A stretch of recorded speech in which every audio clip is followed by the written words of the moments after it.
Le MAG est consacré à la mobilisation internationale contre le racisme.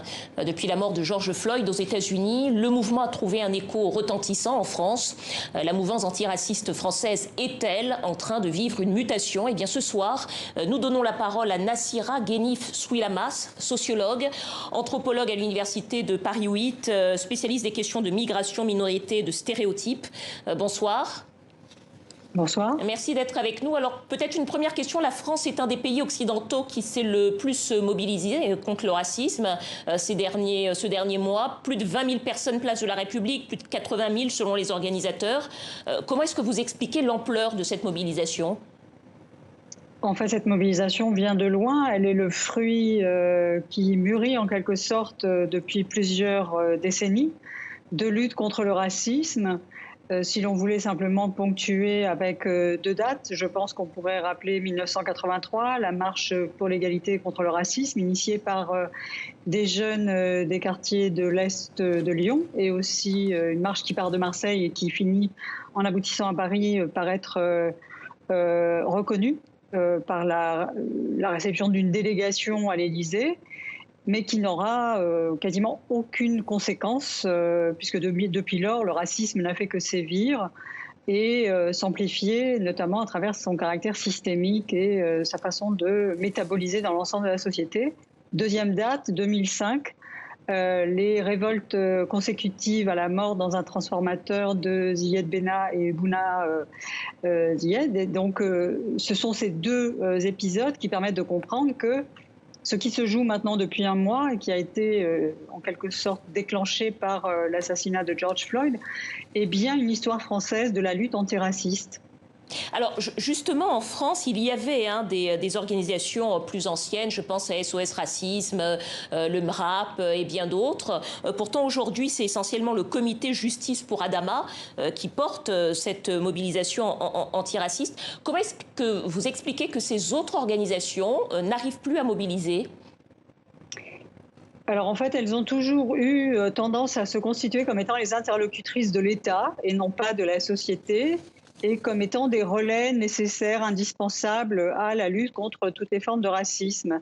Ce qui se joue aujourd'hui, c'est un mouvement qui est porté par les premières et premiers concernés, par les populations qui savent qu'elles subissent le racisme, qu'elles sont visées par des pratiques racistes et qui ont décidé de porter leur voix seules pour faire entendre leurs revendications et surtout pour faire entendre une voix différente de celle qui était jusqu'alors on pourrait dire une voix entre organisations et institutions qui se connaissaient, qui étaient dans une sorte de, non pas de connivence, mais disons d'interconnaissance qui n'aboutissait pas en fait. Je pense que l'ampleur de cette mobilisation par le bas, elle vient aussi du fait que l'ensemble des politiques qui se prétendent ou qui se veulent antiracistes ou de lutte contre le racisme n'ont pas porté leurs fruits. Alors justement, vous parlez de cette volonté de s'autonomiser du pouvoir politique. Je vous propose d'écouter la réponse d'Assa Traoré à la demande du président Macron qui avait demandé à la ministre de la Justice de recevoir le comité. On écoute Assa Traoré. Hier, le président s'est exprimé, a demandé à ce que le ministre de la Justice puisse se saisir de l'affaire d'Adama Traoré. Le ministre de la Justice a contacté notre avocat, Maître Yassine Bouzrou, pour nous rencontrer. Sauf qu'aujourd'hui, le ministre de la Justice ne doit pas rencontrer la famille Traoré, mais le ministre de la Justice doit rencontrer le procureur. On rappelle qu'il y a séparation entre l'État et la justice. On ne demande pas à ce que les discussions se fassent dans un salon de thé de l'Élysée, mais on demande que les actes judiciaires soient faits. On demande depuis le début que les gendarmes soient mis en examen. Alors pour rappel, Assa Traoré qui demande la vérité sur la mort de son frère il y a 4 ans entre les mains des gendarmes. Assa Traoré qui rappelle au chef de l'État français la règle républicaine, celle de la séparation des pouvoirs. Est-ce que là, on n'est pas dans un moment inédit de rupture entre deux modèles de lutte contre le racisme ? Tout à fait. Et ce qui est intéressant, il me semble, ce qu'elle souligne là, et ce que connaissent bien les organisations qui luttent contre le racisme et qui ne sont pas des organisations proches de l'État, c'est cette logique de l'exception ou du paternalisme qui a toujours prévalu à l'égard des luttes antiracistes qui, justement, ne voulaient pas rentrer dans le rang, qui montrait à quel point est-ce que l'État était impliqué dans les questions de racisme, en quoi est-ce qu'il était responsable de l'extension du racisme jusque dans ses institutions, par exemple la police, mais aussi la justice. C'est à juste titre donc que Assa Traoré interpelle ce mode de fonctionnement. Et donc c'est pour cela précisément que les organisations antiracistes classiques ont failli, en quelque sorte, elles ont échoué, parce que des organisations qui soit étaient directement instillées au pouvoir comme SOS Racisme, ou qui avaient fini par entretenir un mode de fonctionnement à l'égard du racisme qui était tout sauf efficace, sont aujourd'hui confrontés au fait que la lutte contre le racisme, c'est comme si c'était un précaré de l'exercice de l'État qui ne justifiait pas un fonctionnement ordinaire des institutions, un fonctionnement plein et entier, et qui considère que face à lui, il a des interlocuteurs qui sont responsables, qui connaissent leurs droits, et qui donc sont en droit, précisément, de demander à ce que justice soit faite, que la police soit comptable de ses actes, et qu'on n'instaure pas ou on ne perpétue pas des pratiques d'exception qui n'ont pas lieu d'être dans une démocratie. Ce changement de narratif que vous venez de décrire, on le voit évidemment dans le vocabulaire employé, hein, qui vient de concepts venus des études postcoloniales. On parle par exemple de personnes racisées, de racisme structurel, de privilèges blancs. Comment s'est opérée cette mutation ? Alors cette mutation, il me semble qu'elle est le fruit, là encore, hein, de réflexions, mais surtout d'expériences communes qui, au fil de prises de conscience successives, au fil d'une analyse poussée par les premières et premiers concernés, les a conduits en fait à mettre à nu les mécanismes du racisme en France et à non pas considérer que ce serait simplement des pratiques qui seraient le fait de personnes qui seraient déviantes ou qui ne seraient pas éduquées ou qui seraient extrémistes ou malveillantes dans leur fonctionnement, mais qu'il s'agit bien de l'ensemble d'un système qui est en fait hérité de structures coloniales, mais des structures qui n'ont jamais été démantelées au sein d'un État qui se dit un État de droit. Et c'est donc tous ces éléments-là qui aujourd'hui sont déclinés, sont désignés par ce vocabulaire.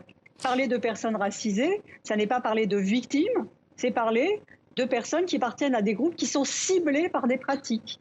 Et ces pratiques sont précisément soit tolérées par un État, soit instigées par cet État, soit littéralement organisées et sans qu'il n'en soit jamais tenu pour comptable. Donc là aussi, le privilège blanc est une expression qui peut sembler très étrange, mais qui en fait renvoie à ce qu'a été la France au sein de l'Europe, c'est-à-dire un continent qui a conquis le monde, et qui, à partir de cette conquête et de la domination et la surexploitation du monde qu'elle a exercée, s'est constituée dans une forme de privilège qui n'a jamais, elle non plus, été démantelée jusqu'à aujourd'hui.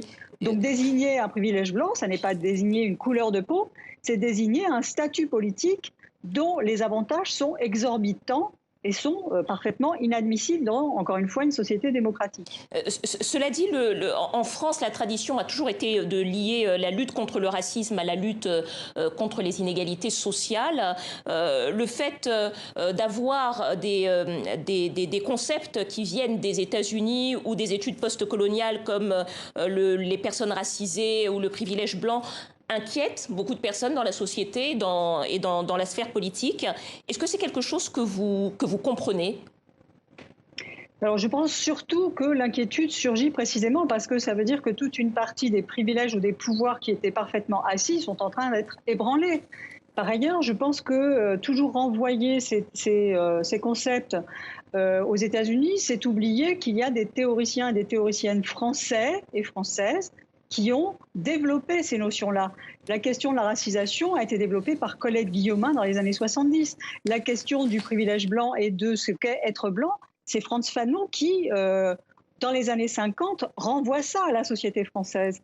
Et notamment une société qui s'est constituée au lendemain de la Seconde Guerre mondiale, dans son empire colonial, comme étant toujours une puissance, en fait, qui ne prétend pas, enfin, qui ne veut pas céder ses privilèges. Il me semble que l'inquiétude, elle vient précisément de cela. Elle vient de segments de la société qui a peur, en fait, qui ont peur de perdre une partie de leurs privilèges. Et non pas du fait que ça pourrait déliter la démocratie. Il nous reste moins de 20 secondes. En 2 mots, est-ce que pour vous, lier la lutte contre le racisme à la lutte contre les inégalités sociales, est-ce que c'est pertinent pour avoir un combat antiraciste efficace? En quelques mots. Ça a toujours été le cas. Dès 1983, tout le monde voulait lutter contre le racisme pour faire advenir une égalité réelle et non pas simplement un principe abstrait qui n'a jamais été mis en œuvre jusqu'à présent. Nassira Ghenif-Souidamas, sociologue, anthropologue à l'Université de Paris 8. Merci à vous. Merci.